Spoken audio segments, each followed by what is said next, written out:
గారు, thank you so much. And ఇప్పుడు ఈ ట్రైలర్ ఈవెంట్కి చీఫ్ గెస్ట్గా విచ్చేసినటువంటి లెజెండరీ రైటర్ విజేంద్ర ప్రసాద్ గారిని మాట్లాడవలసిందిగా రిక్వెస్ట్ చేస్తున్నాం.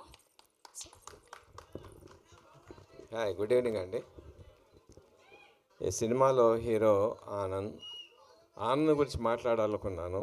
దానికన్నా ముందు ఆనంద్ ఫ్యాన్స్ గురించి మాట్లాడతాను. పవర్ స్టార్ పవన్ కళ్యాణ్ ఫ్యాన్స్లో ఏ జోష్ ఉందో ఆ జోష్ మీలో కనిపించింది. Keep it up sir. Rajesh garu, I owe a sincere apology to Rajesh garu. Incidentally 3 రోజుల క్రితం నేను బేబీ సినిమా చూశానండి.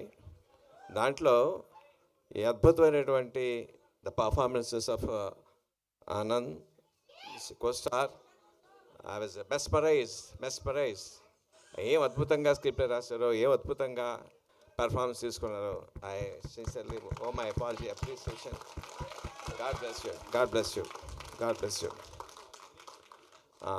ఉదయ్ నా దగ్గర పనిచేశాడండి. I know his talent. మంచి కామెడీ టైం ఉంది, సిన్సియారిటీ ఉంది, ఇంటెగ్రిటీ ఉంది, ఆనెస్టీ ఉంది. I'm sure this going to be big hit. And my sincere కోస్టార్స్కి, మీ అందరికీ కూడా మై సిన్సియర్ గుడ్ విషెస్. ఈ సినిమా గమ్ గమ్ గణేష్ టైటిల్ కదా. ఇప్పుడు ఎలక్షన్స్లో తెలంగాణలో 72% వచ్చింది, ఆంధ్రలో 81% వచ్చింది. ఈ సినిమా బయట 100% వ్యూయింగ్ రావాలి. ఇప్పుడే వస్తుంటే బయట గణేష్ నా చెవిలో చెప్పాడు, ఏదైనా సరే గణేష్ పూజ చేయకుండా ఉంటే చేస్తే వాళ్ళకి ఎదురు తగులుద్ది. యూత్ ఎవడన్నా సరే ఈ సినిమా చూడకుండా ఏ అమ్మాయి కన్నా ప్రపోజ్ చేస్తే వాళ్ళు అప్ప పగులుద్ది. All the best. Thank you sir, thank you so much. That was a crazy speech.